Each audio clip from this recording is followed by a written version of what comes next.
All right. Well, it looks like we're live and we're still in practice session. So I'll go ahead and get us kicked over into real live. If Dr. Julie shows up, then great. If not, we'll figure it out. So anyway, so all right. So hang on, we'll go live. Well, hello. Welcome to Life's Co-Pilot. We are doing for the Hearing and Speech Month. We are going to be talking a little bit more about opportunities there. I do want to check something real quick. Here we go.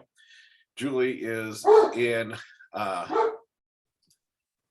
we just moved her up. There we go. So, all right. So basically, again, I just wanted to say hi real quick. We are doing a talk on our expert panel today on hearing and speech, and we're going to be covering a lot of different bases on that. So first of all, I want to introduce my panel, and please take your time to explain all the different things you do and all that kind of stuff, so that people can really understand what you do and what your company does and what have you. So Kelly, I'm going to start with you because on my screen you're the first one, on the left here. So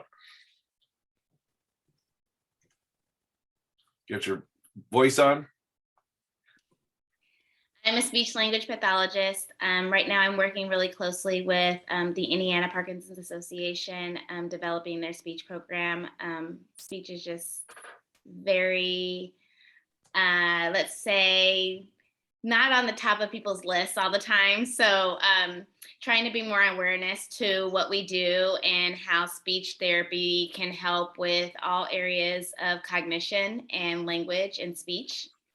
And I'm in the process of starting my own company, Noble Rehabilitation. And I work at a couple of different rehab facilities, mainly with traumatic brain injuries, strokes, dementia, everything neuro, which I love. So that's me. And well, first of all, it's Kelly Brown, right? Kelly Brown. Yeah, because like you were muted when you would have said that. Sorry. So. Yes. That's fine. Kelly, so I want to make sure you're Kelly on there. Brown from Indiana. Okay. And Stacy, tell me who you are and what you do and all the stuff that goes along with that. My name's Stacy Bunnis, and I'm with Clear Captions. And what we do is give away caption telephones to people with hearing loss for free. Yes, they are free. Actually, you've been paying for it on your telecommunications invoices since 1990. So this is at no additional cost to you if you have hearing loss. And a caption telephone is much louder than a regular telephone. And then also the words that the other person is saying come across the screen, so you don't have to miss anything anymore. If you're not sure you're understanding them, you can look down and read what they said to you. And I cover Indiana, all of Indiana. And then right now I'm covering Kentucky, Nebraska, Iowa, and the Dakotas. Well, that keeps you pretty busy, at least on Zoom, I would imagine, or something. Yeah. So, yeah. So Julie, Dr. Julie, I don't think we've actually met. I know Dr. Judy real well. So anyway, so I'll let you kind of tell you who you are and what your company does and what goes on there. Yeah, so I am an audiologist at Hearing Solutions of Indiana. So we're up to 9 locations now all around Indiana. So West Lafayette, Lafayette Market, and then Indianapolis Market. And so I work mainly with adults with hearing loss and tinnitus, and work to find them solutions for their hearing problems and really change their quality of life through the use of hearing aids. And we do hearing testing, most ages, like kids through adults. And again, I work with tinnitus too. So ringing in the ears can be really difficult for a lot of people, feeling like they don't really know where to go for answers on that. So I do specialize in that too. Well, very good. Well, today we're in May, and I guess we're still in May, and it is Speech and Hearing Month. So we've got a nice panel here to go through those things. So tell me, I guess I was going through some things here. We're talking about some of the different things going on. I guess one of the things that they talk about is loud noises, or that being one of the main problems, and people may not realize it, especially the kids with the headphones on. And I don't know about kids. I mean, that's been going on for an awfully long time, but but maybe that's the hotter thing today, or whatever. So tell me what are we looking at? What kind of message are we trying to get to the public today? Yeah, so with regards to like noise exposure, there's really two things to think about. It's how loud is it, and how long are you listening to it? So my kind of general rule of thumb that I think is easy for other people to follow is if someone has to shout to get your attention, whatever you're listening to is too loud. So if you're, mowing the lawn, someone can't just come, start a conversation with you. They have to really shout to get your attention. You should be using hearing protection in that kind of situation. Loud concerts, same kind of thing. And again, it's all about how long you're exposed. So it's okay to like crank up your radio in the car if it's your favorite song, but maybe don't do that for, a 5-hour road trip.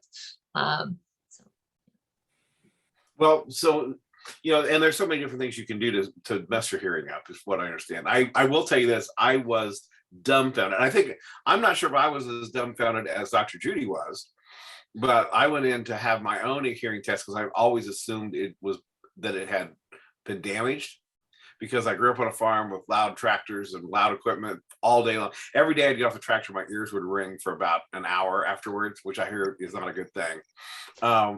And concerts and, music and shooting and, guns and all this kind of stuff. So a lot of things that I would do were not necessarily positive. She was shocked to find out that my hearing was normal. So, I don't really know.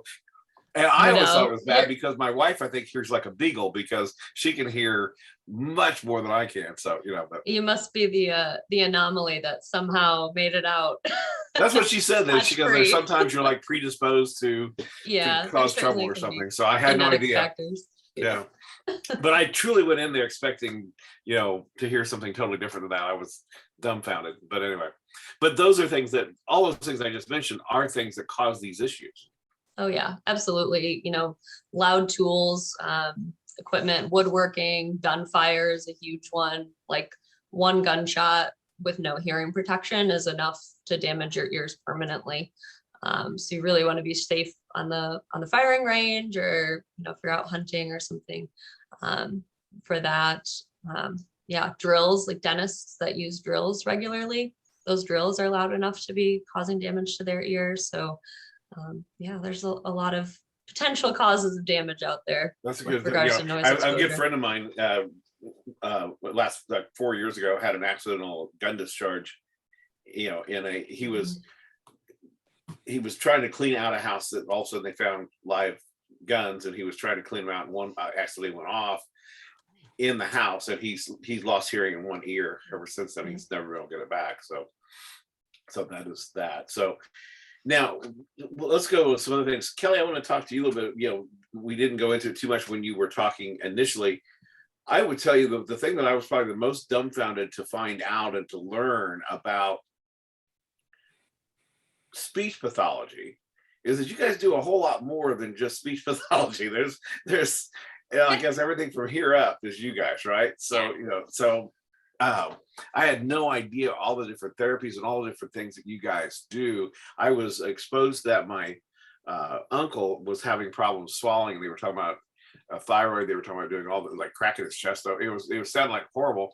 And he ended up having a speech pathologist who helped him learn how to swallow.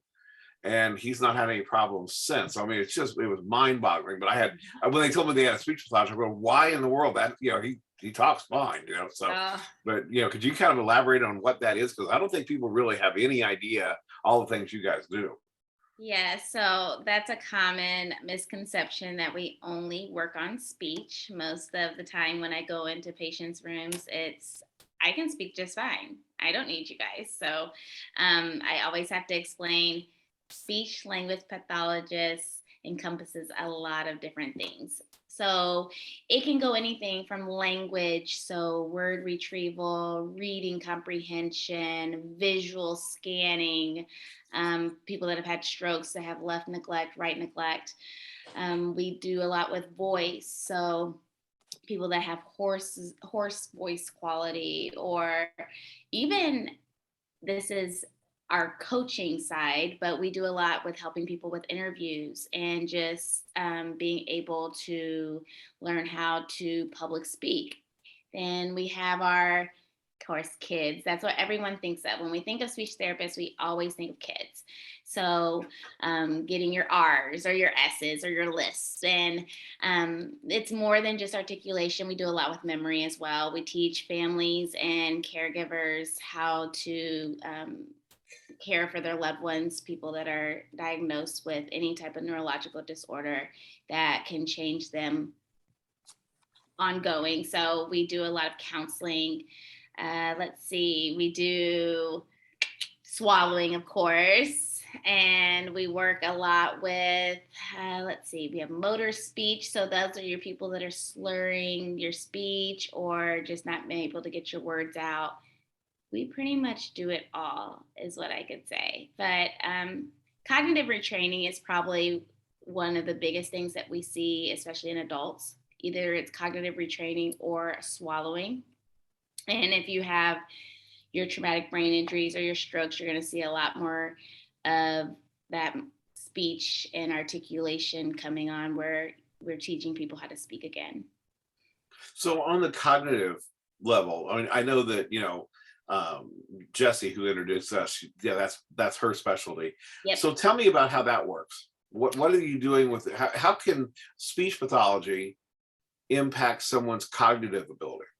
Well, it kind of depends on where they are in that cognitive stage. So earlier on, especially those who have diagnosed with like mild cognitive impairment, at that point, we're teaching compensations, ways to keep you still independent and reduce caregiver dependence at all costs. So if you're still working, we want to be able to keep you working. So that's teaching you how to use a schedule or any type of things on your phone.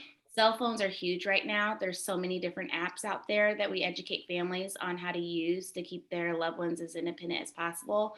Medication apps to keep them to remember to take your pills. Something as simple as, I just need a reminder because I forget to take my vitamin B every day. So we do a lot with that. As it gets later into those cognitive stages where they are dependent on caregivers, we do a lot more family education. That can be anything from environmental modifications, setting up your home in a way that is conducive to that patient or that individual and helping them maintain safety, helping them to be able to function in that current space without as much assistance. And we do a lot with teaching strategies on behavioral changes and mood changes, because those are all things that come with a decline in cognition, especially with dementia. We do a lot of, let's see here, social activities, so things that keep them engaged. Individuals with cognitive disabilities, I feel like the biggest thing is keeping them socially active.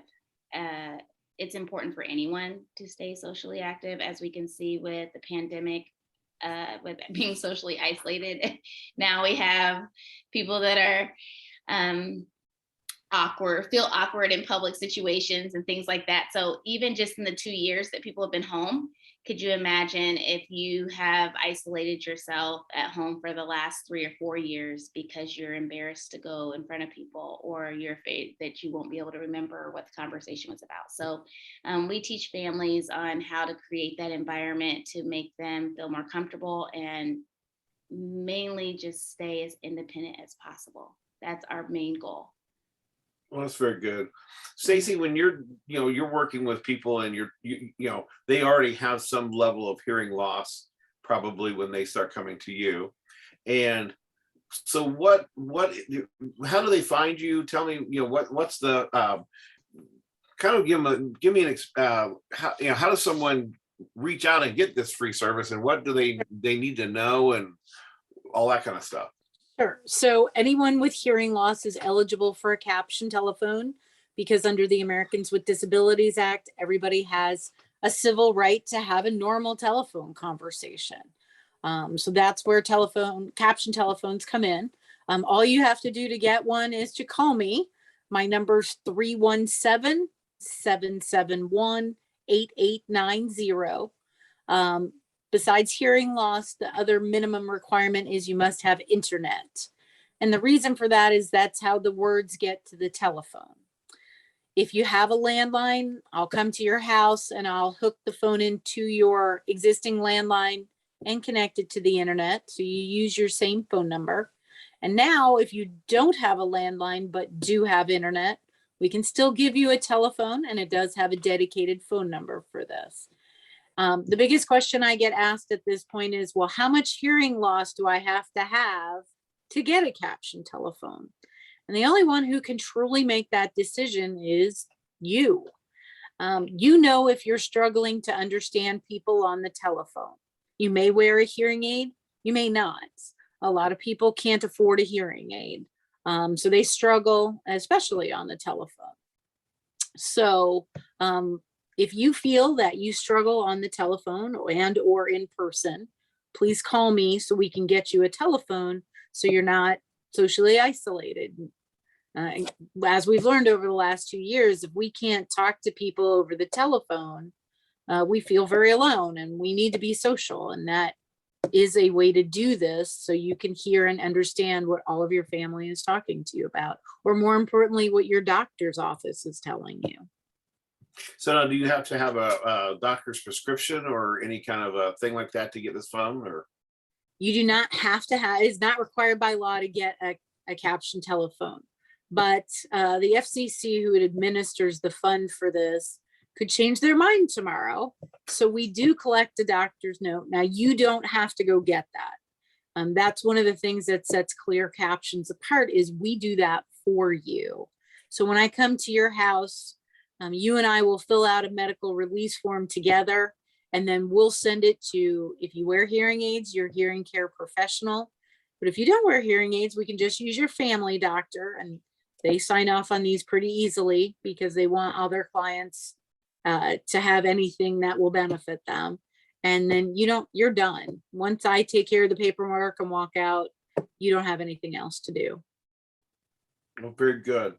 So Dr. Julie, okay, so when you're working with a client that that's coming in, they're questioning whether they have, I mean, I guess I'm getting ahead of things. I don't know how the people first come to you. I don't know if they're like getting frustrated or if they just are trying to be proactive. I don't know what your normal, person walking through the door is. I know myself, I talked about it for about a decade before I finally decided to come in and take a look. So, so I don't know how that initial conversation starts. Well, I guess let's just start there. How do you find people? What's going on? Where are they normally in their lives? Yeah, most commonly when patients come in to see me, they're starting to have symptoms. Their family or husband or wife or kids have really kind of pushed them to come in because they're noticing that the patient is having hearing problems. So usually there's some kind of symptom when I first see people. I would love it. We do recommend a baseline hearing test for everybody at age 50. That's something the audiology community, we're small and trying to be mighty, trying to get that message out to the world. But most people do wait until they have symptoms before they come see me. So I'm usually, more often than not, diagnosing hearing loss, the first time someone has an evaluation. Is there, if somebody would get over that and start coming into you soon more proactively, is there hearing health things that you can do to help them avoid having problems down the road? Or how does, I think people come to think of you after they're in trouble, but yeah, they do. I think it's helpful to have a baseline test, because probably the most common question people ask me after I see them and diagnose the hearing loss is, well, is this going to get worse? How is this going to change? How can I expect my hearing to decline? And I don't know, because I don't know how fast they got to where they are, the day that I see them. So from that standpoint, it can be helpful to kind of predict, a coming progression of hearing loss.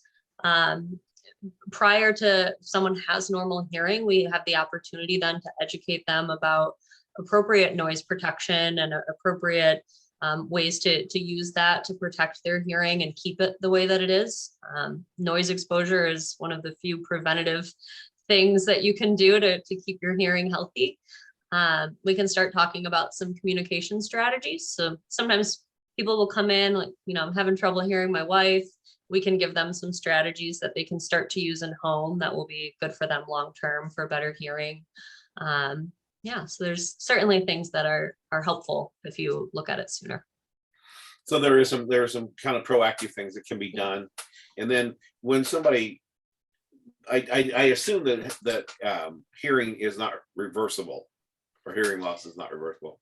Yeah, generally speaking, there's two kinds of hearing loss. Yeah, two or three.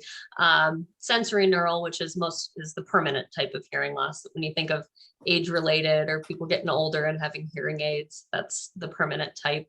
Then there's what's called a conductive hearing loss, which basically means something medical is going on, whether that's an ear infection or a hole in the eardrum or something like that, where a physician really needs to have their hands on that problem. And so we can figure out, which type of hearing loss is happening and then refer as needed. But again, more often than not, it is that more permanent type. One of our viewers just asked, I assume, Jeff, you're asking Dr. Julie, but how do you book an appointment? Yeah. So you can call you can either go on our website, which is indianahearing.com, and you can book directly on our website, or you can call our office. It is 317-973-7109. And then we can work together to find a time that would work for you. I'd love to see you guys have offices all over the state too, don't we you? do. Yeah. So we have 4 surrounding Indianapolis, and then 2 in the Lafayette area, and a 3rd opening in just a couple weeks. So. And that's indianahearing.com. Is that? Yes. Okay. Yes.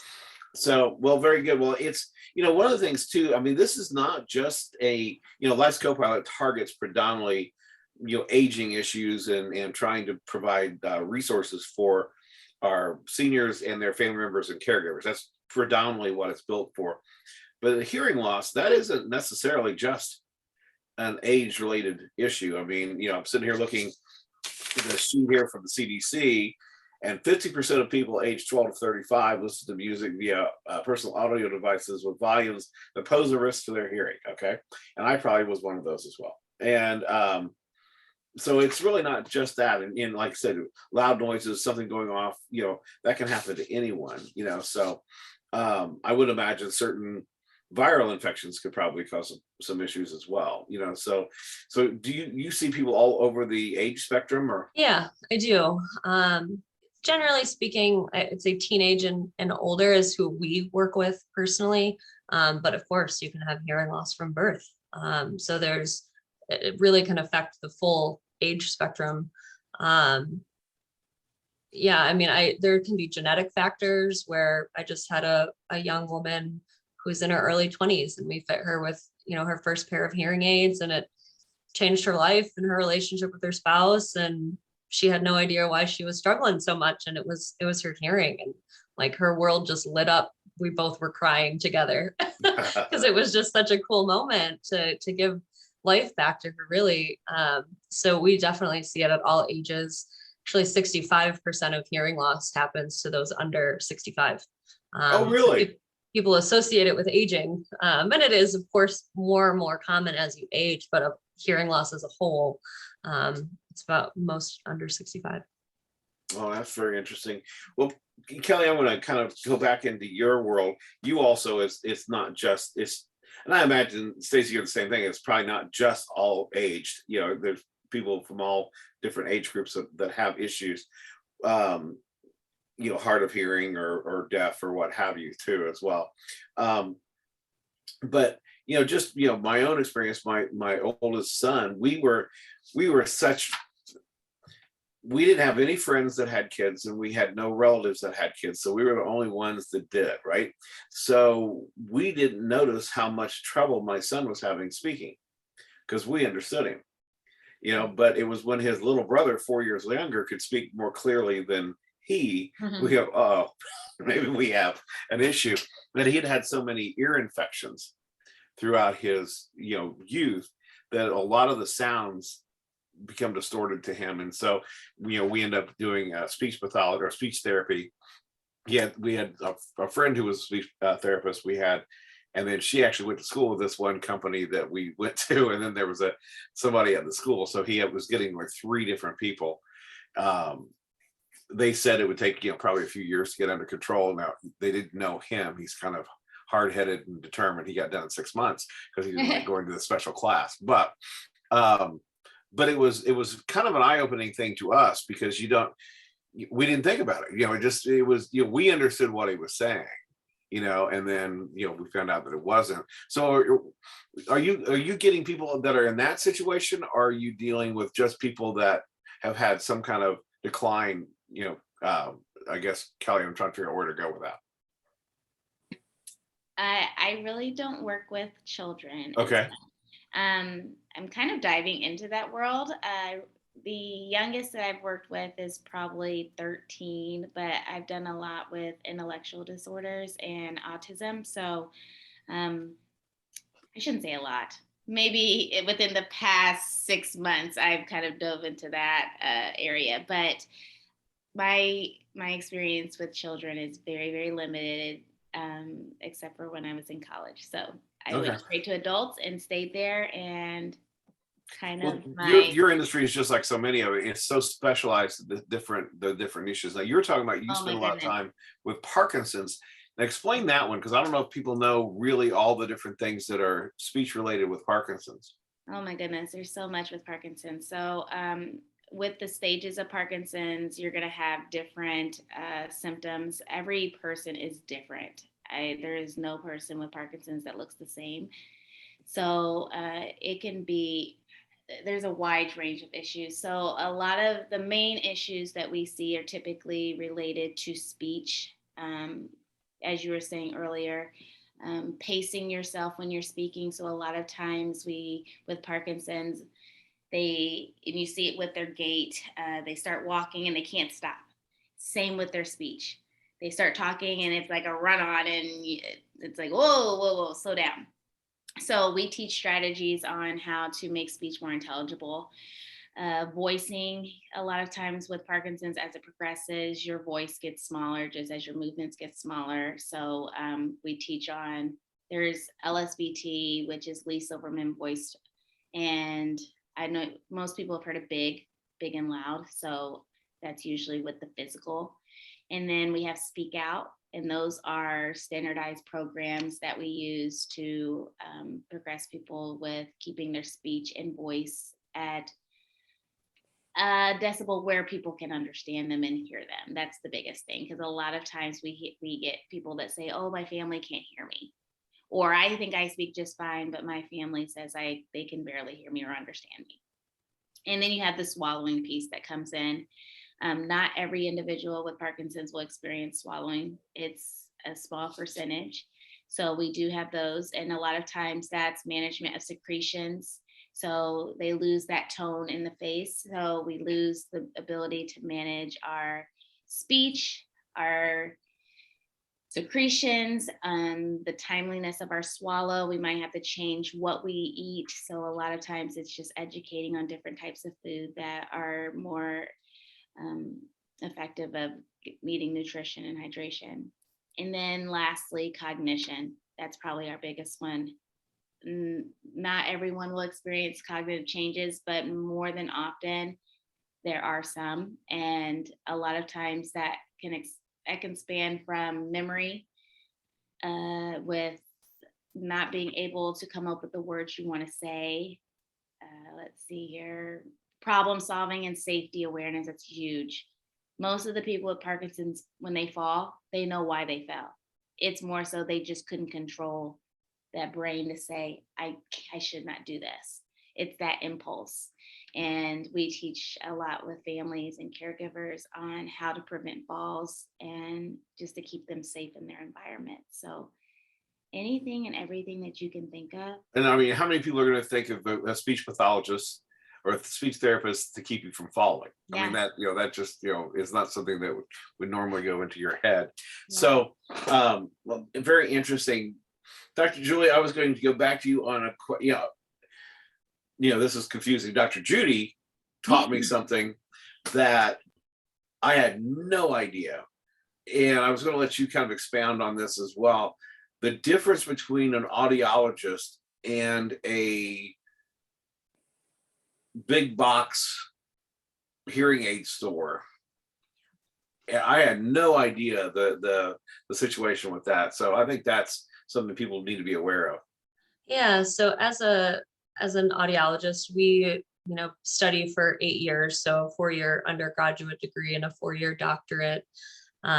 So our approach to hearing care is very thorough and really more medical in a way that we really understand the process of hearing, the ear anatomy, and like all the things that hearing can affect and all the things that can affect hearing, and are really thinking about all of that as we're treating and caring for patients. And so our testing strategies are a little bit different. We're, have a kind of a more educated eye on if there's something that we need to refer for medically, and fitting protocols for hearing aids. I often tell patients, I don't care if your hearing aid was $5 or $1 million, the person that's fitting that hearing aid on you needs to know what they're doing, because you can have a $1 million hearing aid that is fit very poorly and it doesn't work well. So you need someone who understands all of the technology in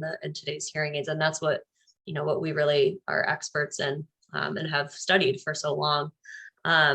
Versus hearing instrument specialists. I'm sure there's some fantastic hearing instrument specialists out there, but by and large, the way that you become one is through a 6-month program. And so you're taught basically how to sell hearing aids and how to do a hearing test, and then can fit hearing aids with that. So it's just a very different approach. Ours is more medical, that can be more transactional.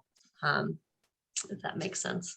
It does. I mean, and that blew me away to think that you guys are full on, medical doctors, okay, versus somebody that, does this on the side and was selling tires at Walmart, and then he moved over to doing the hearing aids. So that just, I mean, not picking on people selling tires. Yeah, like I said, it seems to me that there's a difference in the value of the knowledge. Okay, so, absolutely. So, well, what is the things that you see people as the most reluctant to come to you, or most reluctant to come in and find out what's going on? I think there's a couple things. I think there's a stigma about hearing aids. Oh, it means I'm getting old, or so-and-so has them and hates them. They never use them. I don't want to spend money and I still can't hear. So I think there's kind of a stigma about it. I think that's changing. I do. I think the boomer generation really wants to be connected, and I see them saying things all the time. Like, I saw my parents go through hearing problems and I don't want to be like them. If I have a problem, let's handle it. They want to be more connected. But that's one of the things, like seeing someone who had a bad experience and not wanting to come in. And then the other, cost. I mean, people really have this, they know it's going to be an investment in their hearing. And I think that poses a barrier for some. Most places, ourselves included, have a huge pricing range that we can really find a solution that works for anybody, whether it's a lower cost or a monthly payment. We have 48-month financing options. So we have ways to make it work. So if someone wants to hear, we will find a way to make them hear. Well, we just, my uncle just had his hearing aids done at your place. And we did the 48 months, but part of the reason for that is he also is, getting ready to qualify for Medicaid waiver for his community, because his 5-year look back will be over here in this fall.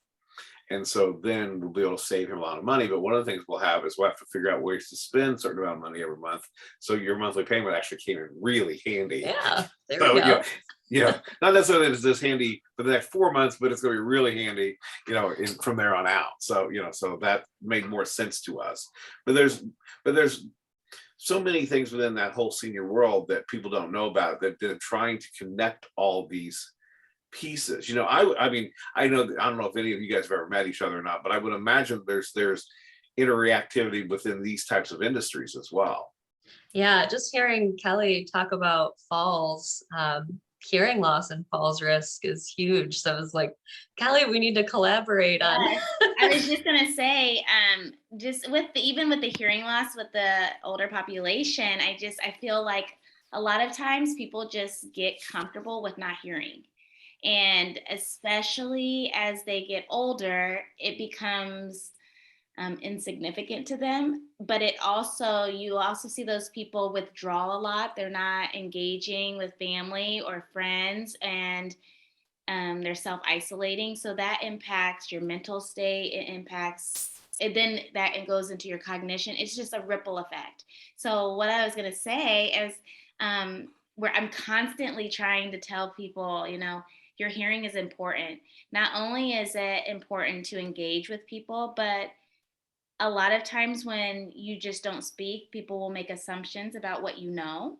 And a lot of our older population, they know what you're saying. They have the knowledge, the cognition's there. They just may not be able to hear you.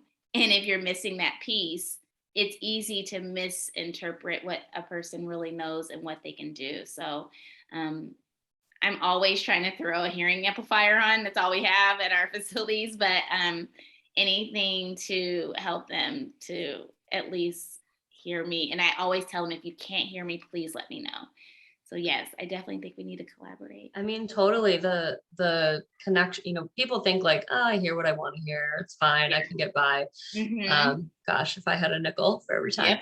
Yep. Exactly. But it really is like hearing care is an investment in like your brain health and your cognitive health. And it sounds like a lot of what you're doing is that too, where it's not just about, oh, I don't need to hear my husband or whatever. Like you're stimulating your ears and your brain, and you're keeping your cognition intact, hopefully, longer term. Hearing loss is the biggest modifiable risk factor for cognitive decline. Yeah. So like it's not just about hearing, it's bigger than that. And of course you need hearing to have successful speech therapy. And of course we need captioning to have, successful engagement for patients where hearing aids don't meet their needs. Like it's just all so important to keep people connected to the world. And even going back to the kids that you were speaking about earlier, I think catching that early, because it impacts learning. So you have those kids that are not hearing everything, that's going to impact how they do in school. And then you have labels come.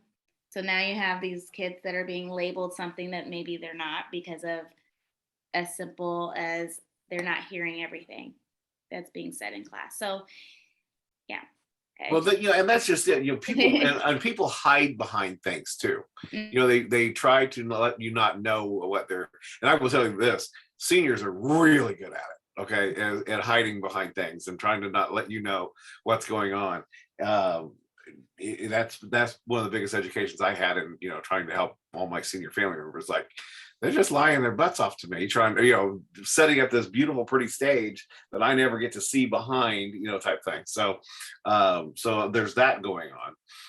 But it's just, how do we get, I guess that's just what we're trying to figure out, is how to get these people to take the step to learn about themselves and what's going on. And one thing I do want to ask to Stacey, this is just something that flashed across my brain as we were sitting here. So, and I don't know if there is a solution for this. I don't know if you guys have like a mobile type, things, because when they're out away from the home, how, can they make this work? Is that something that goes with that?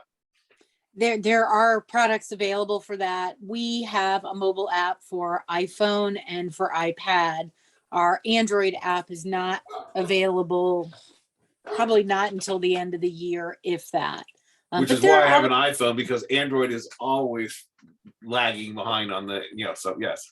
Well, it's not, I mean, if the developers would have come and asked me, I would have said, oh, you definitely need to do Android first, because the majority of older adults use an Android phone, not an iPhone. But there are options out there, and I actually recommend another company to my customers that want captioning on their cell phones. There's one called InnoCaption, and they work with either an iPhone or an Android. It is a free download. You do need to fill out some paperwork with them, but this is also a free service for you in the same way we are. So Well, that's a great to know. Makes- So I was going to say, yeah. people are mobile, they're out and about, and Right. that, how do you, can you only hear when you're at home? I just want to Right, yeah, right. yeah. Now, I have hearing loss myself. I've had it since I was 12 years old. So I truly can relate to the population I work with, which is actually all ages. And so, I've picked up things as I've wandered through my life living with hearing loss that I can help them, find a better way to do things. I will say that these captioning apps, which are great, they do give you a second phone number, and most people don't know that. So your cell phone will have two phone numbers: the one that your provider gave you that you've given out to all your friends, and then the caption app will have its own phone number, and you will need to share that with the people you want to have it. You may not want to give it to everybody, and that's totally okay, but you're absolutely going to want to share it with people so they answer your calls when you call through the app. Well, very good. Well, I knew that there had to be a solution for that. It Yeah. was hard to imagine that it couldn't be. So what? So basically, we're trying to keep people healthy and keep them engaged and keep them cognizant and keep them all these wonderful things. So, and I think that we've had a really good panel on this right now. So what kind of things? You guys have some time right now. So what kind of things have you been frustrated? You'd like to get people to know that, gosh, if they would just listen to me, we all have those. Okay. So what kind of things are out there that you would just love to get out so we could have people know this, by gosh, so I don't care who wants to start. I'll go. Mine's more, it's not really a real medical thing that I want people to know. It's more so I just want people to stay active and engaged with people and family as long as they can. It's really important, even with retirement. The biggest thing that I see is people retire and then they do nothing. And that's probably the worst thing that you can do. That you usually see a quick decline after that, because then you're not out and speaking with your coworkers, and I really see a really big change with people that are actually staying active and doing things and going to exercise groups or going to church, or even just being with a friend every couple of days. So keeping your cognitive ability sharp is probably the biggest thing that I would like to promote, because I think a lot of people are like, oh, I'm older, I've worked all my life and I don't need to do anything.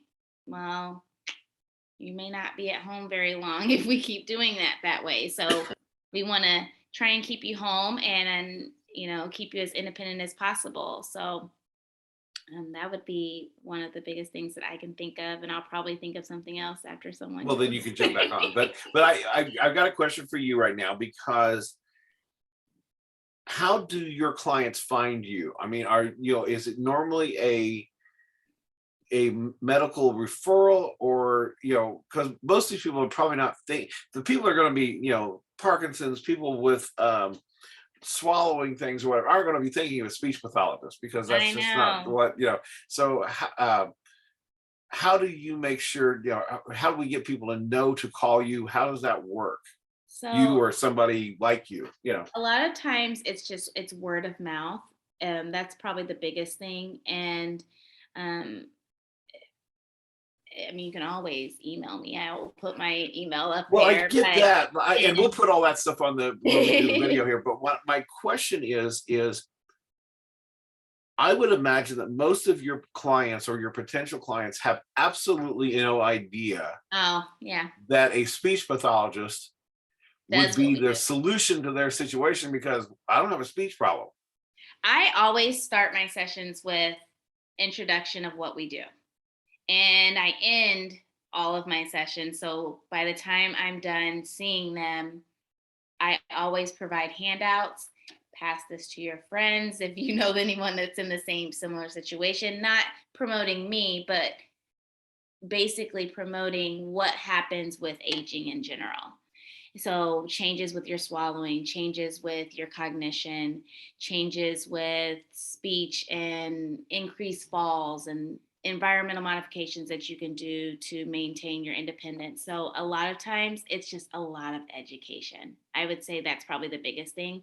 And in every facility that I go to, I usually try and leave just handouts on what speech therapy does. And if they're at a facility where, you know, especially like assisted livings and independent livings, those are perfect places to leave your information, because a lot of those individuals don't necessarily know that they even have a problem, or that they could use the help that people like us can give. So I would just say education is the biggest thing, and just making yourself known, whether that's through in services. And that was one other thing I was going to say. It would be great if hearing solutions and the caption, I mean, oh my gosh, if you guys went to the assisted livings, I feel like everyone would eat that up. I mean, I'm serious, because a lot of people just don't know, and you don't know what you don't know. So networking is huge. I would definitely say that. Just getting in and knowing those that work at those independent livings and the assisted livings, targeting those populations that we typically serve, and really getting your name out there and what you do. Well, one of the things that I have learned in this, being in the senior world for a period of time now, is one of the things that I have found is there's such a high turnover rate that a lot of times you're talking to someone who simply doesn't know all these different things that integrate, because they're still learning their job, and they don't realize of all the different places you can interconnect and help solve people's problems. So I guess Dr. Julie, I would say that you probably run into a lot of the same kind of stuff on that. But so how do you I guess, how do we get people to start coming to you? Where do you find people? Where do they get recommendations from things or whatever? I mean, I guess that's really what it comes down to. How do we get a better outreach to people to at least try to find out, to get that baseline? So are you networking within other organizations? I mean, is there just, how do we get that accomplished? Yeah, there's a couple audiology initiatives going on just to try to educate the public, but like I said, like we're a small field, and so it's just hard to get that word out.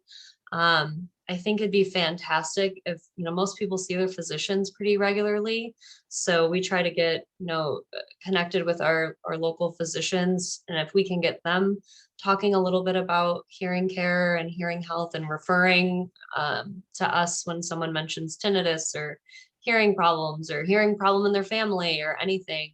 I think that's a big thing. And word of mouth, just like Kelly said, it's so-and-so, oh, I know so-and-so, and they got hearing aids, and now I'm having a problem, and so I should go get that checked.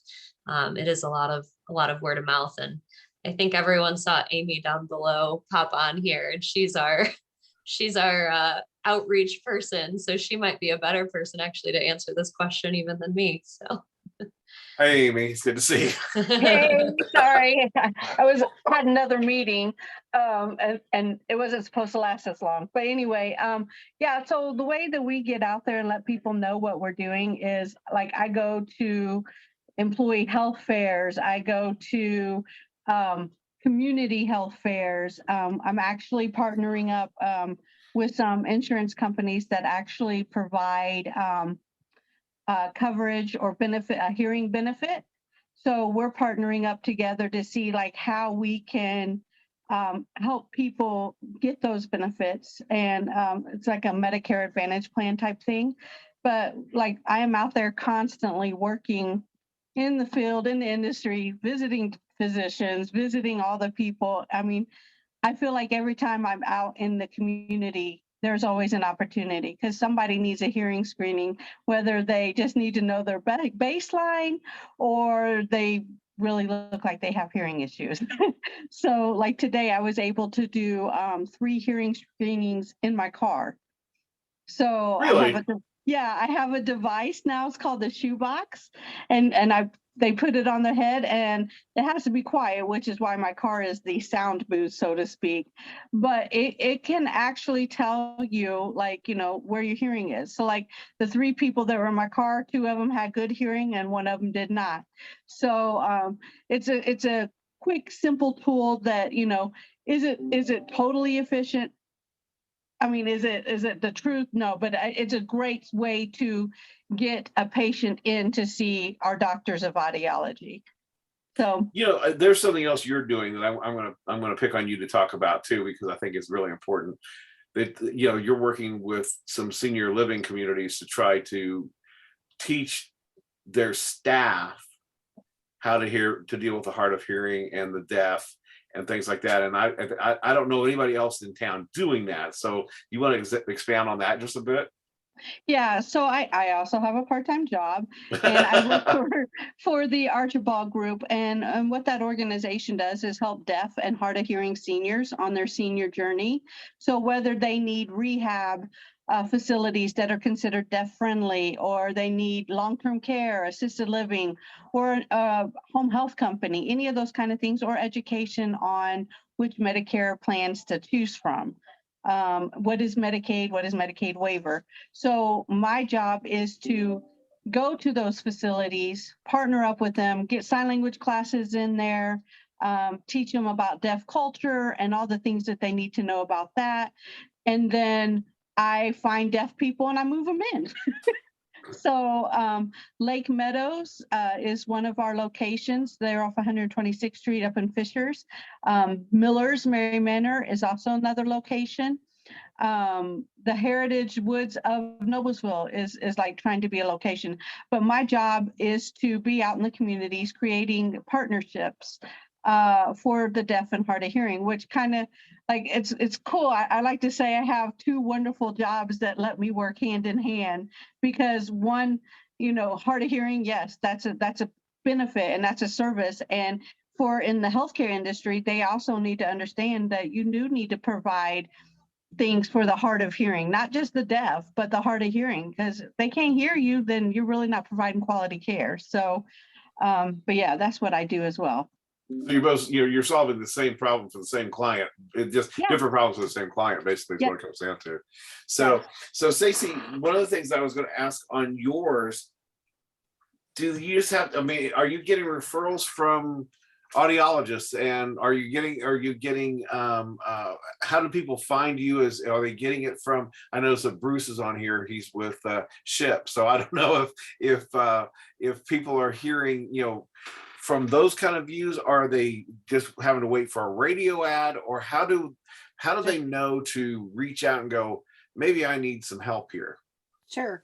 I do all the health fairs. I do work with a lot of audiologists, especially here in Indianapolis.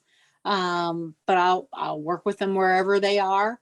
As a matter of fact, Amy and I were at the same health fair today, and we had a long conversation. So I definitely take referrals. I work with social workers, some speech and language folks came up to me at this health fair and were like, hey, we have clients that would benefit from your service. So I definitely work off of referrals. And I've been doing this 7 years. So if you go ask, just query my name, my phone number does come up because I have it posted everywhere. So yeah, I posted in the chat my contact number. You can call or text me. I do text with people all the time because of the hearing loss. If that makes it the best way to communicate, or via email, I can put my email up in the chat. But yeah, I work off of referrals from existing clients too. When I install a phone, I tell them, please tell your friends about this, your relatives. So yeah, anyway, I'm out in the community. I think I did felt like 20 events this month because everything's opening back up. But I'm here to do a presentation too. If you have a group of euchre buddies and you all have hearing loss, I'll bring the cake and we'll talk. Well, this is exciting. Well, I'll tell you what, it always, as this always happens, we're almost at the hour. I can't believe it. But anyway, I'm going to flip on to a shared screen because I want to show you all something real quick. If I can get to do it, there we go. So basically, these events are going on twice a month in Life's Copilot. So you can come into lifescopilot.com, and there's always the resources here with blogs. By tomorrow, this video will be in the video library. So you'll come in here and find it amongst all the other ones. We have our events coming up. The May Alzheimer's is going on all month. This was us tonight. We have on June 9th, we have talk about not knowing what a speech pathologist does. Most people have absolutely no idea what hospice is. Okay, so they think, I didn't know until I got into the world, because I always thought it was like a morphine drip. It is so much more than that, so we're having that come up on June 9th, the 28th, doing something I haven't done in a long time, and I'm kind of excited about. When we first started doing these panels, I would not have competitors from different sides of the field in here. I would always just do it with one person from every field. We haven't done that in a long time, so that's kind of what this is, just kind of an overview of resources that you really need to know they exist. And then we have one coming up here on serving the senior thing, and our speakers are coming in from Seattle. So anyway, I just wanted to give you that. We'll stop the screen share real quick and find out what my messages are here. Okay, so we got your names and stuff in here. What I'm going to do is this. This video will go out. It's right now on Facebook Live. It will go on our Life's Copilot webpage. It will go on Life's Copilot Facebook page. It will then, I will send a copy to each one of you that you can do with as you please. And when I send it out, it'll have all the your contact information on there. And by the way, I just want to let you guys know, I've been doing something here recently, since we do 3 hours of video a month on here. We are starting to cut it up into like little 3 and 5 minute segments, and then pushing that out. So that's one reason I stay on one person longer, so that it makes it easier to cut up. And that's kind of, for me, just saves me a lot of time tomorrow. So anyway, so we cut that up, and then we put it out, and it's got a link to the entire video and your contact information on your part. And the reason we do that is because getting someone to sit and watch for an hour video is a lot easier. You're going to watch 3 to 5 minutes, and then once you got them hooked that they want to know more, then they can watch the rest of it. So guys, thank you so much for coming. Great panel as always. And so anybody have anything else you want to say before we call it a night? I did want to add that we do complimentary hearing screenings. So it doesn't cost to come in and just find out what your baseline is. That's all I needed to add, because it's very important to know where you are in the event that in the future you start having hearing problems. You will at least know where you once were. So my suggestion is to call our number and come on in and get scheduled and come on in and get your hearing screenings done. Great idea. Anybody else? I was just going to say thank you all for listening, and this was wonderful, and I learned a lot from Stacy and Kelly. So thank you for sharing. I will tell you one thing, that these panels always end up with people that are networking and getting back with each other afterwards. Totally can see that. Yeah. So guys, thank you so much. Thank you. Thank you. Bye-bye, everyone. Bye. Thank you. Nice meeting you all. Yeah.